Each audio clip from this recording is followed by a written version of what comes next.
सन 1949 Malaysia के सैरावाक state में हजरी हाकिम नाम के शख्स के ऊपर रात के 2 बजे अचानक उसके घर की छत टूटकर गिर पड़ी, लेकिन वो बच गया। उसने जैसे तैसे करके रात गुजारी। जब सुबह हुई और सुबह उसको पता चला कि ये सिर्फ उससे के साथ ही नहीं, गांव के और काफी सारे लोगों के साथ भी सेम यही घटना घटी। किसी की झोपड़ी गिरी तो किसी का किचन तहस नहस हो गया। गांव के लोग अचंभव में थे कि रातों रात ये इनके साथ क्या हो गया। जब उन्होंने तहकीकात की, पास के ही एक और गांव में भी कुछ इसी तरह का सेम माहौल था। सभी डरे सहमे थे। ऐसा भला क्यों? ऐसा इनके साथ इसलिए हो रहा था क्योंकि उन्होंने एक ऐसी बला को छेड़ दिया था, उससे नींद से जगा दिया था, जो अब उन सबको रातों में कभी भी सोने नहीं देने वाली थी। आपने ज़ॉम्बी एपोकलिप्स की तो काफी मूवी देखी होगी, लेकिन आज हम जिस सर्वनाश की बात करने जा रहे हैं वो एक रियल इंसिडेंट है, ना कि कोई फिक्शनल स्टोरी।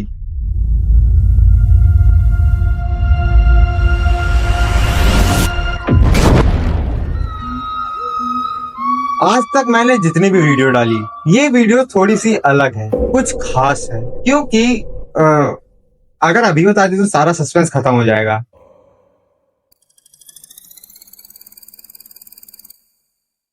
देखिए, जब से इंसानों ने होश संभाली है, तब से धरती पर कोई ना कोई नई तबाही देखने को मिलती ही रहती है। हम अपने इकोसिस्टम की इतनी माँ बहन कर चुके हैं जिससे बहुत सी प्रजातियां विलुप्त हो चुकी है। For example Australia.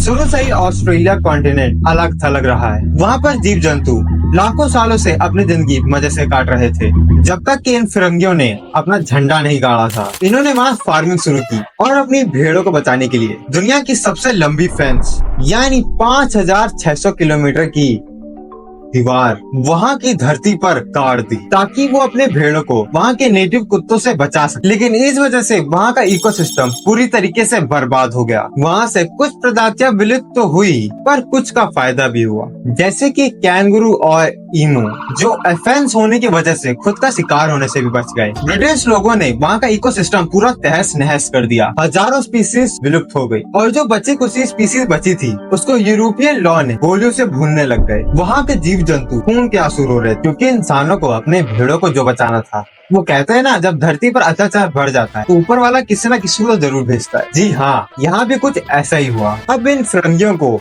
बस एक ही चीज सबक सिखा सकती थी, और वो थे ईमू।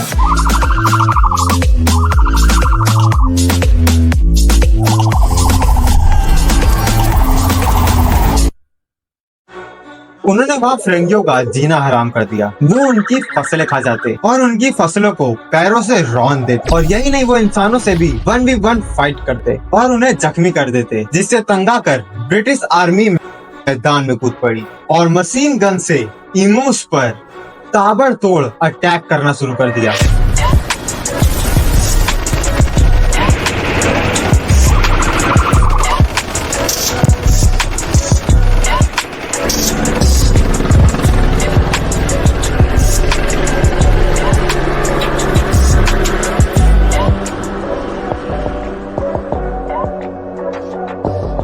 और 30 दिनों तक चला यह युद्ध ईमू वॉर से जाना जाता है। इस दिल दहला देने वाले युद्ध को ब्रिटिश आर्मी ने नहीं, ईमूज ने जीता। ईमूज ने ब्रिटिश आर्मी को बड़े आराम से हरा दिया। इंसान और जानवरों के बीच हुआ ये एक लौता युद्ध था, जिसमें इंसानों की नहीं, जानवरों की जीत हुई।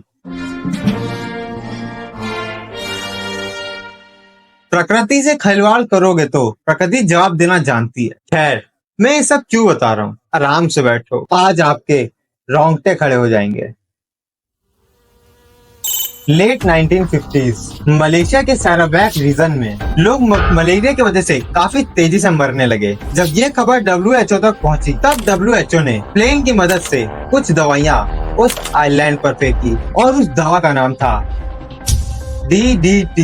देखिए, जो DDT है उसे आज के समय में बहुत सारी कंट्रीज ने बैन कर रखा है, इंक्लूडिंग इंडिया, क्योंकि इसके बहुत ही टॉक्सिक इफेक्ट होते हैं। लेकिन उस समय 1950s के अराउंड इसका भरपूर यूज किया जाता था क्योंकि रिसर्चर्स को तब इसके बिल्कुल भी साइड इफेक्ट्स पता नहीं थे और लोगों को लगता था ये तो चीज ही बहुत बढ़िया है, ये तो कीड़े मकोड़े से छुटकारा दिलाती है, वो भी चुटकियों में। और तब तो लोगों को इनकरेज भी किया जाता था कि इसको रेगुलर घर में यूज करें। और यही नहीं, डीडीटी को प्लेन से भी स्प्रे किया जाता था ताकि मलेरिया से छुटकारा पाया जा सके। एक ब्रिटिश ऑफिसर ने तो इसकी सेफ्टी को साबित करने के लिए डीडीटी को पीकर भी दिखाया था। बेवकूफी की सारी हदें पार। हालांकि डीडीटी की वजह से उनका मिशन तो सक्सेसफुल रहा और मलेरिया के केस भी काफी हद तक घट गए। लेकिन इसके बाद वो हुआ जिसका अंदाजा किसी ने नहीं लगाया था।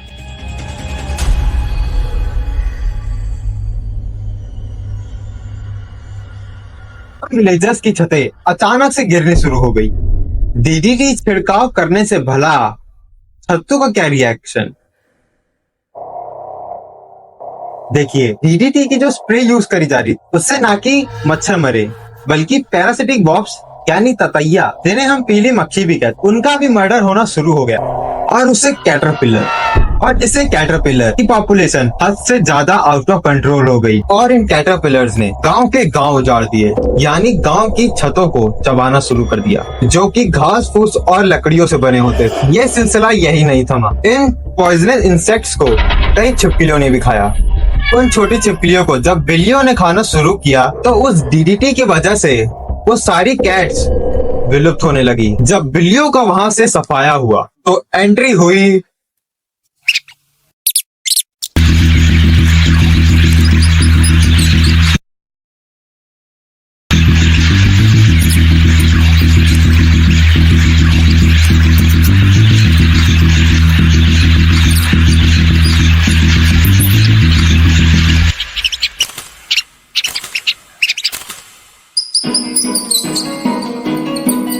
चूहों ने अपना साम्राज्य फैलाना शुरू किया और उनकी पॉपुलेशन आउट ऑफ कंट्रोल हो गई क्योंकि अब उनका शिकार करने वाला तो कोई अब था नहीं। तो ये चूहे खुलेआम अपना आतंक फैलाने लगे। इन आतंकियों ने अपनी हर जगह बेस बनाए। तो कुछ टुकड़ियां घर के अंदर और कुछ घर के बाहर अपना आतंक मचा रही थी। किचन में, ड्रॉर में, कंबल में, टॉयलेट में और यहाँ तक कि सपने में भी। पीने का पानी पीने लायक नहीं और खाने की चीजें खाने लायक नहीं बची और अपने साथ वो कई बीमारियां भी फैलाने लग गए। चूहों ने अल्ट्रा प्रो मैक्स डिजीज भी फैलाना शुरू कर दी। कहाँ उन गांव वालों ने सोचा था इस डीडीसी से उनको कई ज्यादा राहत मिलेगी, लेकिन डीडी ने तो एक नया सियापा खड़ा कर दिया, एक नई बीमारी के हत्थे चढ़ा दिया और घर की छतों से खुला आसमान दिखा दिया। देखिए, अब इतना सब तबाही होने के बाद वहाँ के लोगों ने फिर से WHO को मिस कॉल मिला दी और कहा, हालो ये हमको अब कहाँ फंसा दिया, अब इस मुसीबत से हमको छुटकारा दिलवाओ। फिर WHO और ब्रिटिश गवर्नमेंट ने वो किया जो आज तक कभी नहीं हुआ और ना ही कभी किसी ने किया था, क्योंकि अब बाकी चूहों की आर्मी से निपटने के लिए पैरा कमांडो की एक स्पेशल यूनिट रेडी हो रही थी जिसमें चूहों का खात्मा करने के लिए वेल ट्रेन्ड ऑफिसर्स थे। मानो कि जैसे वो कमांडो इसी दिन का इंतजार कर रहे थे, क्योंकि ये स्पेशल यूनिट चूहों को मारने नहीं, उन्हें हलाल करने आ रही। ब्रिटिश रॉयल आर्मी का विमान सिंगापुर से मलेशिया के बोर्नियो आइलैंड की तरफ उड़ान भर चुका है। सैनिकों ने पैरासूट पहन लिया है, सारी तैयारियां हो चुकी है। अब बचा है तो सिर्फ इस ऑपरेशन का नामकरण। ब्रिटिश रॉयल मिलिट्री ने इस ऑपरेशन का नाम रखा ऑपरेशन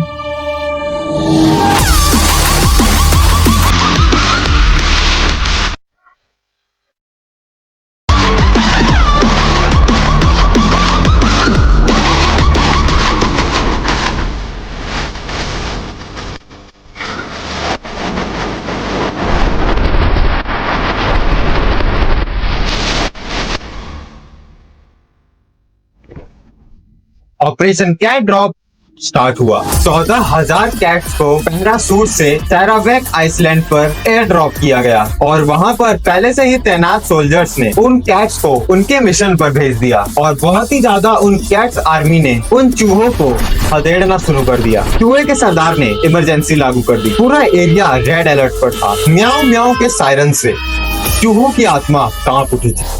चूहों ने बचने की बहुत कोशिश की, लेकिन स्पेशल कैट फोर्स ने खून की ऐसी नदियां बहाई जिसे देखकर चूहों ने कुछ ही हफ्तों में घुटने टेक दिए। मियाओ सैनिकों ने चूहों के आतंक को शांत कर दिया और ये मिशन सक्सेसफुल रहा। बिल्लियों को नोबेल पीस प्राइज के रूप में दूध दिया गया और चूहों को चीर दिया गया। लेकिन ज्यादा को सोने की जरूरत नहीं है। आई नो आपको भी काफी यूट्यूबर्स ने ऐसे ही कुछ मिलती जुलती कहानी सुनाई होगी। उन्होंने कहानी तो सुना दी पर due to lack of research कुछ चीजें छोड़ दी। देखिए ये बात तो बिल्कुल सच थी। ब्रिटिश रॉयल एयरफोर्स ने कैट्स को ड्रॉप किया पर लेकिन 14,000 कैट्स नहीं, बस 20 से 30 कैट्स के बीच में ही एयर ड्रॉप किया गया। लेकिन उसी 20 से 30 कैट्स ने इतनी तबाही मचाई और खुद की इतनी ज्यादा पॉपुलेशन बढ़ा ली जिससे चूहों की संख्या कुछ ही महीनों में कम होने लगी। और इसका सबूत सिंगापुर के एक न्यूज़पेपर में भी पब्लिश है जो कि मार्च 1907 का था। इसमें लिखा था कि उनको 30 कैट्स की रिक्वायरमेंट है, तो जो भी डोनेट करना चाहता है अपनी कैट वो लेकर है। इस बात को फ्लाइट्स की ऑपरेशन नोटबुक में भी लिखा गया था और उसमें लिखा था कि 20 से ज्यादा कैट्स को चूहे के साथ वॉर करने के लिए ले जाया गया था। और यही नहीं, बाद में ये भी पता चला कि जंगलों पर तो डीडीटी का खास असर नहीं हुआ, लेकिन घरों पे इतना ज्यादा असर देखने को इसलिए मिला क्योंकि घरों में बहुत ही ज्यादा तादादों में डीडीटी को स्प्रे किया जा रहा था, जिससे ततैया मरे और कैटरपिलर्स ने उनकी झोपड़ी खाई। और हाँ, उस टाइम कैट्स मरी तो जरूर थी, लेकिन छिपकलियों को खाने की वजह से नहीं, बल्कि वो खुद को चाटने की आदत की वजह से मरी।